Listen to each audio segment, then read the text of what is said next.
Yan, good morning mga ka-chicks. Nandito tayo sa isang range natin, sa range ng mga early bird. Axel! Ka.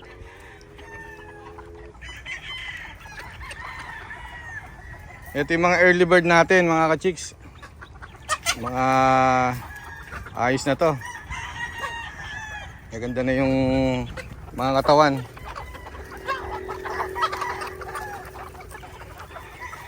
Healthy, walang nagkasakit dito mga ka-chicks. O Axel, ano masabi mo sa mga early bird natin? Ha? Guwapo. Gwapo daw, oh. Mahilig si gwapo tong si Axel eh. Yan, marami-rami na rin tong nahuli natin. So ito, mga na-deworm na to mga ka-chicks, no? Na-deworm na. Ngayon, didilaws natin, papaliguan natin. No? Kung ano dyan, kaya natin yung katawan, mga katawan. Isa lang muna. Oh, Ito yan, ang ating mga black. hawakan mo to Axel. Video mo kami. Marami to mga ka-chicks, no? Ito yung mga early bird, unang batch natin. So malapit-lapit na to mai-hardening. Ayan, no? Sample, meron tayong mga python gray black. Yan. Buo yung mga katawan nila mga ka-chicks na hipon natin kanina. Sigaw pang puti sa yung gray.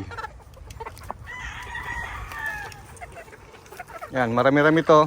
So ayos na rin yung early bird natin. Pero mas marami tayong mga local saka national na mga papaband. Yan. Meron tayong mga puti. Of course, paborito. Yan, si The Professional. Yan o, mga white natin. Okay, yung mga gray. So ito, October, November born to. Kaya maganda edad nila, no, para sa early bird. Yan, pwede na yun, may buntot. Yan. Ito naman yung mga gray natin, no, mga ka-chicks. Yan, no. Mga gray. Maganda station nila. Buong-buo na yung katawan, no, sa mga ganitong edad. Dapat buong-buo yung katawan, mga ka-chicks, para may magaganda yung puwersa nila, no, yung power. Yung gold, pakita mo yung gold. Meron din tayong mga gold dito, mga ka-chicks. Ito, mga Bruce Barnett to, mga gold natin. So lahat yan, maayos naman, ano, magaganda yung hipo, magaganda yung station. Ayan, no. So 2 weeks siguro pwede na i-hardening yan, no, The Professional. 2 weeks to 1 month. Yan. Mas maganda yung hanggat maaari nasa range sila, no, para continuous yung paglaki nila. Pati mga muscle nila na-develop ng husto kasi nakakatakbo sila, nakakain ng damo, nakakalipad. Hindi tulad pag sa hardening, hinardening natin na bata, medyo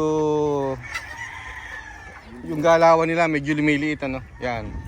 Ito naman yung mga Gilmore cross natin. Yan. 30 feet. Yan. Ganda. Kita nyo naman mga station, mga ka-chicks, no. Yan. So magpapaligo kami ngayon. First time nila mapaliguan. So mas maganda mga bata pa, no, nadidilaws na napupurga natin. Then napapaliguan na madalas, no? Para yung feathering nila mas lalong gumaganda. Dumudulas, kumikintab, no? Yan.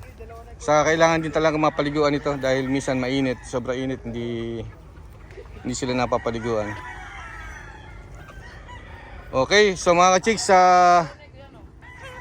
papaligo muna kami, no, yung mga tropa rito. So kita-kita tayo sa susunod na video. Maraming salamat sa patuloy na pagsubaybay sa Jerry Ginto Adventures and Lifestyle TV. Yan. Mabuhay po tayong lahat. Siyempre, thumbs up.